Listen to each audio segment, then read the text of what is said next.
All right, thank you all for being here. It's been a while, and kind of do that on purpose. I know I did a podcast and maybe one radio deal, but I think head coach fatigue's real for probably for you all. I know it is for our team sometimes. So I don't get up and preach to our guys much during the winter either. But good to be back in front of you. We've had a productive winter. Really give a lot of credit to our support areas. I think as we've progressed as a program, I think one of the real strengths of what we've been able to do is in our support, strength conditioning, nutrition, sports science, recovery, athletic training. Those in sports psych, those have become real strengths of ours. And over the last 9 weeks, is that group has really led what we've been able to do. When you see our guys, I think Monty will talk to you, but on Wednesday when you all are able to get out and see it, you're gonna notice some significant differences in bodies, some body composition, some body weights, and that's a credit to that group. You know, they've done a really good job. The way we break it down is, I think I've said this to you before, but we go winter, and that's really an 8 to 9 week phase. Then we go into spring ball, which is five weeks, and get a break during May. Then we come back, got another 8 week summer session. The summer is very similar to what we're doing in the winter, and then that leads us into fall camp, and then of course into the season. So that's kind of how we break up the year. Spring, I've told you all this every year. I think I've been here. It's one of my favorite times. It's a great opportunity to teach. You don't have the pressure of really getting prepared for a game, and so practices, you're not going back to back, and so it's always been one of my favorite times. I'll kind of give you like what we're kind of focused on that we've been talking about within our team to give you an idea. We finished up the winter really the week before spring. Last week was spring break for the university. Our guys had off. We finished our one-year program, and we're using this buffer week. If you notice, we're going 1 week later than what we normally do in the spring, and the reason is we came back the last 2 previous years, and we've gone from spring break and we've practiced right, I think, on Tuesday or Wednesday of that week, and we had some soft tissue injuries. So looking back, you always look back, hey, what went well, what didn't go well in the previous year. So one thing that we had noted, Mike and I, is we really need to do kind of a buffer week. So that's why everything slid back a week. Is really this week we're kind of getting in the flow for spring ball. So that's why we're going a week later. Really, what our emphasis is really this is a teaching time for us. The spring period. We haven't done a ton of football leading into spring ball, and really what we want to teach is guys how to meet, walk through, and then practice as we prepare for the season. Really a lot of competition, especially on the special team side. We're going to do that where we divide the entire team into 4 groups. I think y'all followed that, where we'll have 4 captains and we'll do special teams competition, and then a lot of competition both positionally and then offense versus defense. This is a real focus on fundamentals. I think made a strides last year. We've got to continue to grow. In one area we've really got to do that is from a fundamental perspective. We get schemes, repetitions, and what we're trying to do is we're preparing for the season. So we're going to install our base offense, our base defense, our base special team schemes, and then try to rep it not only versus look that for our defense that our offense presents, but things that they're going to see down the road in the season. Same on offense, not just against the defensive looks that we're teaching, but also try to prepare them for what they're going to see as we get, especially into Big 12 play. And then it's in a personnel evaluation. We need to see. We're not necessarily going to come out of this with who the starters are going to be, but we need to find out who we can count on, and then if we need to move guys around.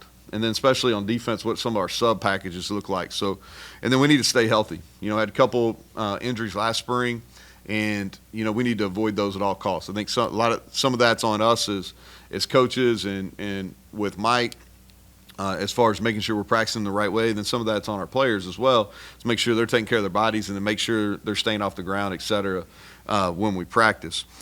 We've got new guys that are here. I think you all know. I just want to quickly kind of tell you that because you'll probably ask. Israel Boyce will play safety. Nate Gabriel's going to be at our nose. Zay Jennings is going to play both our spear and our safety. We'll kind of dual train him. Elijah Kinsler will play D tackle. Obi is going to be at our spur position, our bandit. And then Samarco will play tight end. And then Clay Ash is also here from Leesburg, Virginia. He'll be a running back for us. Xavier Bosley is going to play tackle. Jaden Brave, we're going to move him around. He'll play a little bit all over, but primarily be an outside receiver. Reed Carrico is playing the Mike for us. TJ Crandall will be at corner. Ty French is going to play, again, the spur bandit position. Aiden Garnes, we're going to train him really at all three positions. He'll primarily play corner, but we're going to teach him spur and then he can play some deep safety as well. Garnett Hollis is here, and he'll go through spring. He'll be a corner for us. Really excited about his addition. TJ Jackson is going to play both of our D-line positions. He'll play the field end and the boundary end. And then Jaheim Joseph, who is also here, and we'll dual trade him at both deep safety and at the spear position too. So those are guys that y'all are probably going to ask about, so I wanted to make sure I hit on that. A couple other things I wanted to hit before I turn it over to Greg and questions. I want to wish women's basketball the best, man. Excited for them. I really enjoyed watching them play. I hope we can defend like they defended this year. It's pretty impressive, and so I want to wish Coach Kellogg and those guys and those women the best of luck in the tournament. And then wrestling. Wrestling's had a tremendous year. So Coach Flynn and those guys, I know they're at the Nationals, so I want to wish them good luck. I'll hit a couple other things at the end, but I'll turn it over to Greg. Questions? So tons of questions, but start with injuries. You mentioned you had a bunch spring, then through last year, some significant ones. Yep. How are they coming back? Anybody who's not going to be able to practice this spring as they recover from off-season stuff, whatever? Yeah, so what I'll try to do is try to hit these. And if you have questions, anybody that has questions about injured guys, y'all just ask them right now. So I'm just going to go down the list. Bryce Biggs will be limited. He'll be out there. You'll see him when you're there on Wednesday. Thomas Remack will miss. He had off-season surgery. He'll miss the spring. He'll be a little bit more active as we go, but we're going to keep him out of practice. Cole Taylor had off-season surgery. He'll be limited. He'll be out there running around, but he will not have contact. Trey Lathan's back full. He'll practice full this spring. Josiah Trotter will practice full this spring. C.J. Donaldson will be limited. As you know, he had off-season surgery before the bowl game. He'll kind of progress as we go through the spring. Asani Redwood is probably the one that y'all don't know about. He had to have some late work on his shoulder. He'll miss the spring. He'll be back in the summer, though. Orion Fisher, who had a knee surgery during bowl prep, he'll miss the spring. And then Jai Favris will miss the spring. Did I say Biggs? Biggs, I think I said Biggs first. Anybody else that y'all had questions about? That's pretty much everybody, right? Okay. Yeah. And then follow up with you mentioned a couple guys switching positions or maybe cross-training. Any position changes? Corner playing safety, offense to defense, anything of note? Really, no. What we're trying to do is in the spring, we're going to cross-train, like offensive line-wise. We're going to move those guys around quite a bit.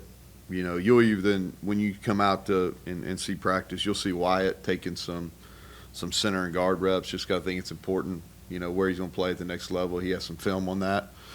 So he'll do that. We're going to move Nick Cray around a good bit. Cooper Young is going to move around as well. And then receiver-wise, just training all those guys how to play all three positions. Jaden Bray's our only newcomer there, so there's a lot of carryover. And so we want to train them there. Then defensively I talked about Aiden Garnes. The other thing is Montre Miller's back. He'll be full. He'll be full speed during the spring. Excited about him. He had a great winter. He'll be back. And then, in the secondary wise, this is the deepest we've been, and we may even continue to add to that room, but it's the deepest we've been. We're going to play Aubrey some more at spear. He played a little bit there in the bowl game, And so we've used him there in some sub packages, but we're going to continue to dual train him, and he'll probably get more reps playing spear than he will at deep safety during the spring. Talked about, let me see here. I just want to make sure I hit any of these. That's really it from a position standpoint. Nobody else is really, we're not really changing positions as much as just dual training some guys. Any additional turnover, Neal? I know portal can't open right now, but any guys that aren't with the program? Not right now. I'm sure it'll change, but no, not right now. No, we've had our group. We're in a good place. I like this group. It's been fun to work with them. On purpose in January, I didn't go out on Mondays and Fridays until later, just so I could be around them on Monday and Friday morning, myself and the coordinators. And so there wasn't this big gap between when I was around them. And we're working at the highest capacity. We've got our best leadership that we've had. And so it's been a fun group to coach. It's a close group so far. We've got to continue. And we've challenged them more in this offseason. We've challenged any group that we've had just because, for us it's about taking the next step. 9 wins in a bowl, how do you get that over the hump and be able to finish games where you can go play in Dallas? And that's kind of the push for us is we got to continue to get better and to get over the hump. New assistants, recruiting areas for those guys? Yeah, so staff-wise, let me just talk in general about staff. And so defensively, Jordan's moving to where he can oversee. He's not going to have a position. And a couple of reasons behind that is I want him to be more involved with each of the groups. I think that'll help him from a relationship standpoint.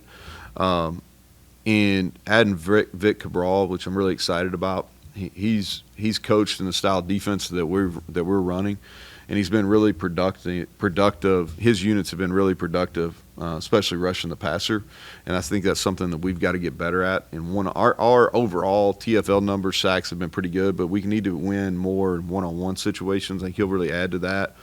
And then I wanted the secondary to be together, and Jordan's going to help Shadon with that, and we've got some analysts and GAs that are really qualified. But I wanted the secondary to be together primarily from a communication. I wanted to make sure that they were all hearing the same language and they were all on the same page. And so having Shadon use that entire group, and then our GAs and Jordan, et cetera, can help them once we're on the field. But I felt it was really important for that group to meet together.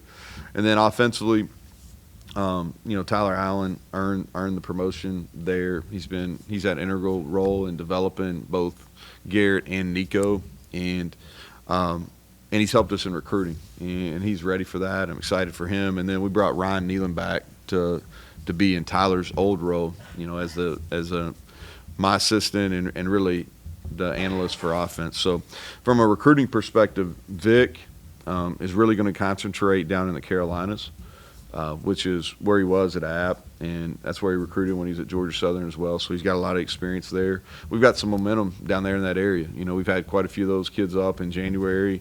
Quite a few of them are kind of slotted to come for spring practice. And I think the bowl game's a reason why. We were down there, obviously huge West Virginia presence there for the game. And I think that it kind of rekindled some interest, and that's a large alumni base for us too. So that's where he's going to be.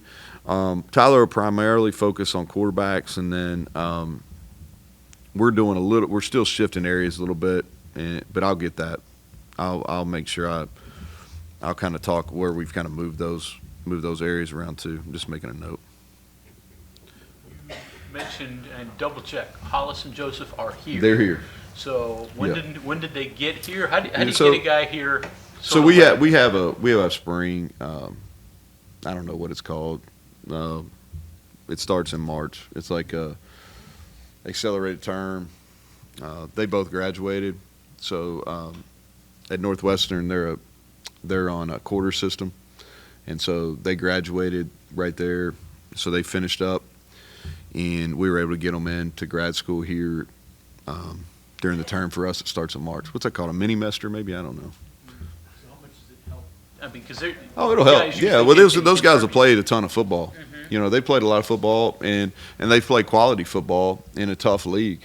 And so, without question, you know, we wouldn't bring guys in that had very little eligibility left, unless we thought they could really help. And it will benefit them. It'll benefit them for sure to be in the spring, be here during the spring. How different is it to go into a season without 14th place pick Yeah. to inspire your team, to tell them, and rather than tell them you're better than what people say you are, than to say, this year you have to probably tell them you're not as good as you think you are. Yeah. You know what, Bob, and I'm not avoiding this at all, but we really will get to that in the fall. Right now, to be honest, like, I don't really talk to them about anything about what our expectations are or not. To me, it's about until we get to the end of the summer, then we'll start kind of leaning into who, you know, to expectations and all that kind of stuff. To me, right now, it's just about just getting better, you know, because you're around them in interviews and stuff. Like, I'm around them at home and I'm around them here, teenagers. Like, and like long term is like next week. You know what I mean? So like we're a long way away from that. Now, what I would say is like, you know, my assumption is that we're not going to be picked first or second. You know, so like it's not like that we're going to have these humongous expectations on us. So like we're still going to be in a prove it mode. But we won't start talking about any of that stuff till we get closer to the games, Mike. Yeah, oh yeah. Here's the thing: it's just about urgency, you know, and so that's when I talk about we'll have a countdown clock, and we won't necessarily talk about what Penn State's doing or the fact that, but it'll be really relevant because, you know, everybody assumes, man, like it's just a long way off, but then you start putting the days down. So we start every team meeting starting on Monday when we start spring practice. It'll have the number of days left in spring and the number of days until we play Penn State. And we just do that so they understand there's some urgency here. You know, we're not like easing into it. You know, here they come. Mike. Yeah, so kind of on a similar note of what Bob's talking about, how is even starting this spring different for you than even the last couple of years, but starting last year when it's more of players returning that you're, you know, glad to have back, and then there's not as much of there are position competitions obviously, but Green's the leader of the team, he's the QB1. We started spring last year where you're already looking at a QB competition. How is that different for you as a coach? Is that easier? Is that harder? Is that different for the players? Or is it just a similar thing? No, so I think that's, you know, I talked about this is by far the most production we've returned and the most really depth that we've returned without question. And so for us, it started in January, and that's why we've really pushed. Like, we got to do hard stuff better. And like we've intentionally made this offseason extremely hard. And because, you know, the expectation levels have increased. They're going to increase outside the building, but they've also increased inside the building. And so we got to coach these guys harder. We got to put harder stuff in front of them. And so that's kind of how we've embraced it. You with your staff, a lot of the assistants you've hired here, this has been their first Power 5 job. Why do you kind of go for the young guys? You know, that's a quality question. I will say that. Mustache threw me off there, but like but yeah, it's a good question. I really like. It doesn't matter I like trajectory, right? And so it doesn't matter if I'm buying a stock or I'm buying anything. If I'm hiring people, like I want people on a trajectory, and hunger is really important. And so if you look at what we've tried to do from a staff standpoint is we've got systems that we believe in, and we don't want those systems to change. And you're going to have some personnel movements, player-wise, staff-wise. I think the leadership in those positions is really important. And you don't have infinite money. And so, you know, I think in those leadership positions, they're going to get financially compensated a little higher. And so when you bring in guys at lower levels, all right, you want to bring in guys that are extremely hungry all right, and they're extremely thankful for that opportunity, and they have a lot of growth in them. And so when we start, whether we're hiring an assistant strength staff member or we're hiring somebody in an off-the-field role or somebody on an on-field role, that's what we're looking for, And so if you look at Vic, I think his trajectory is going up. And he's been at G5 programs, but he's been at highly successful G5 programs, and he's hungry. And with Vic, too, is really one of the things that we did a nice job hiring last year offensively with Bilal and Blaine is younger guys, but their day-to-day energy is really consistent, and that's who they are. And when we flipped to morning practices, and I didn't know this wasn't the reason that we hired them by any means, but a byproduct of when we moved to morning practices now, like our guys start their day with us. In the past when we practiced in the afternoons in the season, there was a whole lot of stuff that went down before they got to our position meetings or our unit meetings. Now they're how we start. Each of our players start their day in this building, and having those positive, energetic people in our offensive unit meetings and in those position rooms really positively affected our offense. And I wanted to add that to our defensive side, but it has to be authentic. It can't be fake. And you're going to get a chance, I don't know, one day next week y'all are going to get a chance to sit down with him, and that's one of the things that's really going to jump out to you is he has this natural energy about it. And people are genuinely drawn to him, and he'll be able to connect not just with the outside linebackers he's coaching, but with our entire defensive unit. So I'm excited about that aspect for him. Is any part of that your path? Just you were at a group of 5 before West Virginia, so it's almost they kind of connect to you a little bit with your hunger and your I probably, victory? I like people in general that haven't had a silver spoon in coaching. I think that, and what I mean by that is I like that people that have worked their way up. That doesn't mean that everybody has to do that to be a successful coach, Like you did. Yeah, but I wouldn't say that I'm really, because trust me, y'all point out my lot. Like I have plenty of flaws, right? And so I'm not really trying to hire people that are exactly on the same path I am. But I do like hiring individuals that have not had the easiest path, and because when you have jobs at a D2 or FCS level, and then you go up to G5, like you learn how to do more with less, and you have to do more things earlier in your career. And a lot of the best training, in my opinion, is on the job training. Like I'm so thankful. My first full-time job was at Sacred Heart, which at the time they've done a really good job as a program. They've grown, but at the time was non-scholarship FCS football, and I had to do a whole lot. And I was messing up, and nobody really knew. Media in-house or out-of-house, they didn't really know. And so, but what I probably learned more in that little under a year where I had that job than probably any job I've had. And so I like people that have kind of learned on the job and kind of moved up and progressed up the levels. Coach, you mentioned that Xavier Bosley is one of the newcomers, obviously an in-state kid. What really stood out to you and your staff about him coming in, and then what excites you about him this spring? Yeah, it's talking about Xavier first. I want to send my condolences to his mom. She lost her mother and his grandmother, and so I want to let the family know we're thinking about them. So Xavier's came in here and he's gone to work. He had a lot of success at his last place. Was a freshman All-American, and the credit for him goes because we recruited him really hard. We really, we recruited him really hard to be a walk-on, be a preferred walk-on in our program. Rick Trickett really believed in him, offered him down there, and Rick does a great job. I think that's been well documented. He's done a great job everywhere he's been. And Xavier went to him, and credit to him, he changed his body, man. He really looks a lot different now than he did, finishing his junior year in high school. And so he's got a lot of length. He's got to continue to get stronger.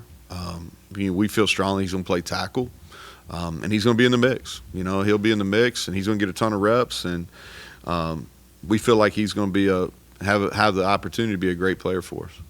Your defense, last time we did one of these, you were talking about being a 3-4 and kind of having to grow into that. just through off-season development, the portal, feel like you've made steps there closer to your goal, your ideal? Yeah, we are. You know, I hate it for a signee that he's going to miss because I think he's really on the cusp of kind of taking the next step. And he played his best game as a Mountaineer in the bowl game. He played really well in the bowl game. I think we probably need maybe one or two more bodies in that room. But I think we're going into it. If you looked at the guys just like that are in this freshman class, that like Elijah Kinsler, who's here, you know, we're going to play him at the boundary, and he's a guy that's, you know, 6'4"-ish, that he's long, 275, 285. That's kind of the prototype there. And then, you know, obviously Sean is a really good fit to the field. And then, you know, TJ Jackson, maybe not as tall as you like, but super active and been really productive. I think we've got a solid core there at nose too. We want big human beings at that nose spot, and we've got three. The one person I'm really excited about watching in the spring is Corey McIntyre in that room. Like, we played him some in the bowl game, and he's got twitch, and he's really worked hard. I think he's going to be a for sure factor for us. But we're working toward that. We're probably maybe one class away from being exactly what we need to be as far as numbers wise and you know, size wise for playing the 3-4. Did I answer that there, Mike? The whole, like, the No, front two front. levels. Yes, front. You know, I think that we've got to continue. Ty French was a great addition for us. Tyron Bradley, you know, kind of feeding off what I said about Asani Redwood. He played his best game here in the bowl game, and he's had a tremendous winter. I think he's ready for the next step. We've got to grow that depth at Spur because we're asking them to drop a little bit more maybe than we did when we were more of a four-down frontish the first 4 years. And so we've got to continue to probably grow that room as well. That's what I was most curious about, because inside linebackers are inside linebackers, your bandits are bandits. Is that going to be like an either or? To a certain extent. So the inside linebackers have changed a little bit because what we've gone to is basically playing two Mike bodies. Okay, even though they're labeled Mike and Will, they're really more Mike bodies because we were having much more success recruiting those type of bodies than we were like the really athletic long Will bodies because there's just not a ton of them out there. And so, you know, if you look at the linebackers, this is by far the most depth we've had, is we feel like, you know, there's upwards of, you know, 5-6 guys that are going to be able to play for us at those positions. And they're guys that maybe are a little more boxy. Some of them are long, some of them aren't, but they're downhill players, and they fit into that scheme because we're asking them to play tackle to tackle. You know, so if Cole's out the whole spring, that seems like it would really open up for the other tight ends to. Yeah, well, those guys need to take a step. You know, Will Dixon, like this is an important spring for him. You know, Jack Samarco is a high school player that's coming in. He's going to get more opportunities. You know, Traylon Davis, we want to be careful, kind of know what he is. Like, he's changed his body this winter. And so he was really productive for us last year. But I think he can take another step. But, you know, you have so many hits in you, right? And we want to make sure that we're going to use some of those productive hits that when he's blocking, we want to use those in the fall, not necessarily in the spring. But I think the guy that I'm really intrigued by watching is Will Dixon this spring. Can I just verify it? Is Cole definitely out all spring, or is He's going to be out. He'll be able to do some non-contact stuff, but he's not going to be in pads. Okay. I thought you said limited earlier.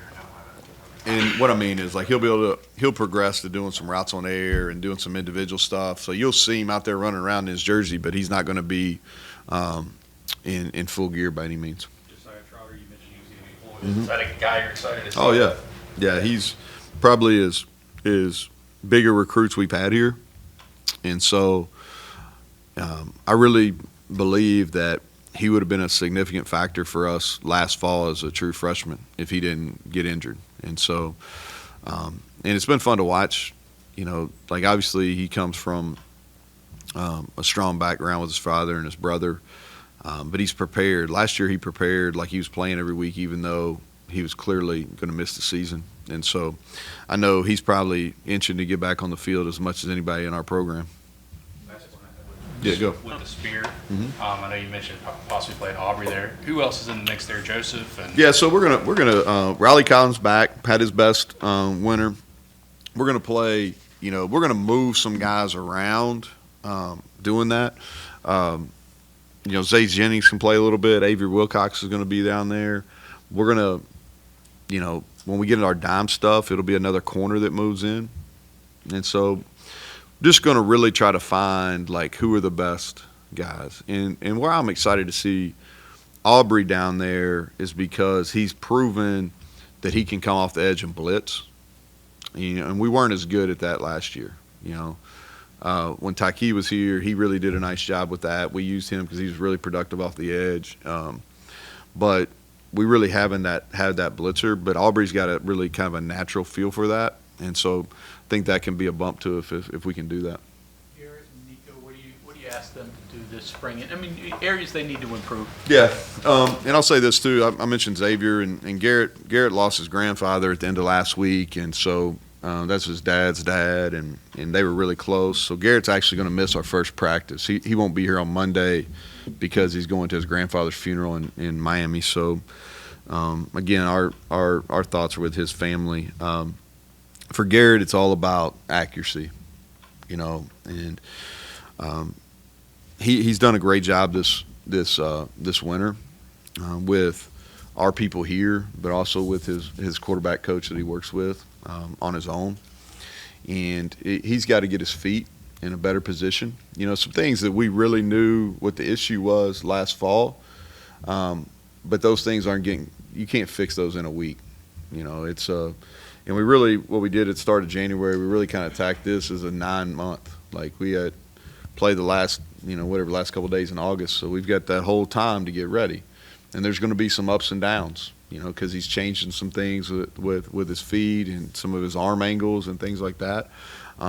So we knew it was going to be kind of playing the long game, but he's got to be more accurate, and I think he can. If you look at some of these guys that are in the draft class this year, one guy who I've followed a bunch just because we may even been the first to offer him when I was at Troy is Bo Nix, and Bo made a significant jump in his completion percentage, and I think Garrett is fully capable of making a big jump, in completion percentage. So that's the number one thing for him is continue not only to grasp what we're doing offensively but he's got to get his completion percentage better and then getting some of the touch throws down. Nico it's a great opportunity for Nico because on Monday, because Garrett won't be here, so he's going to get a ton of reps, and we're going to be intentional about getting Nico a lot of first team reps too. And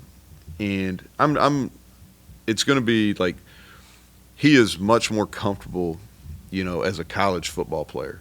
Like playing that position is really hard, and sometimes it happens really fast for people. And sometimes it takes a little time, and it's taking some time for him. He's still undefeated as starter. He's done some good things, but it's taken a little bit of time. And but just understanding defenses and understanding schematically what we're doing, not only in the pass game but in the run game, he's much more comfortable. And I think he's a little bit more at ease because he's more confident, and so he's not doesn't maybe have as much stress on him, and that's going to allow him to play more freely. He had a great December. He really in all our bowl prep and all the scrimmage and stuff, he really did a nice job. So with him, it's continuing pre-snap identification, and then post-snap, all right, is making his decision making, and he's made strides, but that's what we're really focused on in the spring.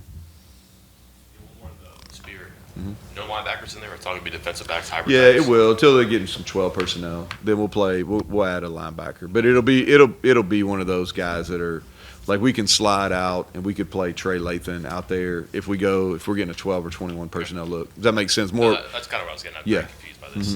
But Yeah, I think we've congrats got on more that. bodies now, Mike, so we'll be able to match personnel a little bit more than we have in the It's past. a luxury. I got you. Mhm. And then Yeah. off-season stuff, you're comparing where you are with your peers in the conference. Like I can remember you talking about your height and weight relative to the rest of the conference. Your conference is very different now. Like what type of scouting or analytical work, I guess, have you done? Just Yeah. trying to figure out your surroundings and what you have around you now. Yeah, I think that Well, first of all, this is probably a bigger topic. I think we got to be careful because let's use Utah as an example. Utah probably over the last several years has actually had as much or maybe more success than some of the teams that are leaving our conference. So like, I'm not sure how much different our league will be. There's some new faces in there, but it's going to be super, super competitive. But I think from like a body type and what we're trying to get to, where maybe we're not totally there, but we're much closer, especially from a length and weight standpoint than we have been in the past. Pivoting from spring practice, obviously the Big 12 NFL Combine is right around the corner, and one of the players that will be participating for WVU is Frazier. Just kind of walk us through, what do you think an NFL organization is going to get if they do select Zach or they do sign Zach in the offseason? Well, they're going to get a great teammate, tremendous human being, first and foremost. And that's not everybody, but that's him. And you're going to get somebody that has a work ethic, both in the film room, weight room, on the practice field, that's unmatched. And I firmly believe like he's going to be a starter in the National Football League from year one and for as long as he is physically able to play. And I think he's worthy of a very early draft pick. He's both. He's got the physical tools, plays with great levers. His hands are extremely strong. Mentally, schematically, he's as advanced as anybody that's in his class. And so he's going to be physically and mentally ready to go play at the highest level. So that's probably a good start. A couple other things I was going to, if y'all had any, I'll take some questions, just some things I wanted to hit on before I talked about Garrett. Access-wise for you all, we'll do it very similar to what we did last spring. If you remember, Monty would send out at the start of the week. We're on a little bit different schedule. We don't have just a normal rhythm. This stuff has gotten so crazy, man. I tried to keep our guys and our staff free on a couple more weekends than what we've had in the past. So we've got some Monday, Wednesday, Friday weeks, and then we've got some Tuesday, Thursday, Saturday weeks. Not going back-to-back days at any point, but he'll get to you in the front of the week. You'll get access. I've said this in the past, like our guys like having you out there, and so you'll get access and get what you need done. I want to mention this from a promotion standpoint for a second. We're doing not we are, but the Country Roads Trust is doing a fantasy camp on, I think, April 5th and 6th, the first weekend there, and doing it during spring practice. And really, this is the inaugural, but what I hope it turns into is kind of almost a reunion weekend for some of our former players. We've got 5 guys that are coming back, excited about them. It's a neat opportunity for our fans. I know a couple of my family members are using it as gifts for individuals to send to it. I know a couple of corporations are using it for gifts for employees, and so it's our inaugural one, but something I'm excited about. Another thing is all of our people here have been on me about social media. All right, so I've kind of been anti for a while, but. So I'm gonna have a return to social media, and so I'm not going Lane. All right, I'm not going. Even though he is a good follow. He is a good follow. Credit to him. But what we're gonna do through my social media stuff is give some behind the scenes access, some behind the scenes, kind of getting to know the people, both our players and some of our support people that really kind of make this whole organization go. We're going to give some behind the scenes and really highlight people more than we do on some of our other channels. So we're going to do that. Anybody else have questions? Yeah, Mike. New contract? Yeah, I think that was Ren and I worked on that for a good bit. I think most of what you've seen is pretty accurate. My family and I, we've enjoyed our time here. We want to continue to build this and do it in the right way. I think it's fair to both sides, and so I'm excited about it, and it's probably as much as I'll say about it. You did give money. Yeah, I don't say give money. More money is in the pool for assistant coaches. that was obviously important to you. Yeah. Why'd you want to do that? Well, I just think it's important. I think that in leadership is you don't want to ever ask somebody to do something that you wouldn't do, and I think you're investing in people, and so they need to understand the importance level of it, and so that was kind of the decision making behind that. One other question about Zach. From whenever you first took the job at WVU and you saw Zach for the first time to where he ended his career last season, where do you think he made the biggest transition in not only his game but just who he was as an individual? Well, the biggest jump he made is his ability to communicate. He can get up here. This isn't his natural element, but he can get up here and communicate in a press setting. He can get up in front of his teammates and talk. He can get in front of a position meeting. Got very good feedback on his meetings with the NFL personnel. I think that's his biggest growth. That's probably what you weren't looking for. You were looking for something on the field. If you talk about on the field, he never played center in high school, and so as a sophomore, junior, and then his fourth year, his snaps got increasingly better, and that was something that he never had to do, and so that's something too that I think improved. He's always been a natural strong guy. He's always played with great leverage, and I think that goes to his wrestling background. And then his football knowledge, and I think that was through our staff here, but also just him being diligent and working on it, and understanding what defenses were doing.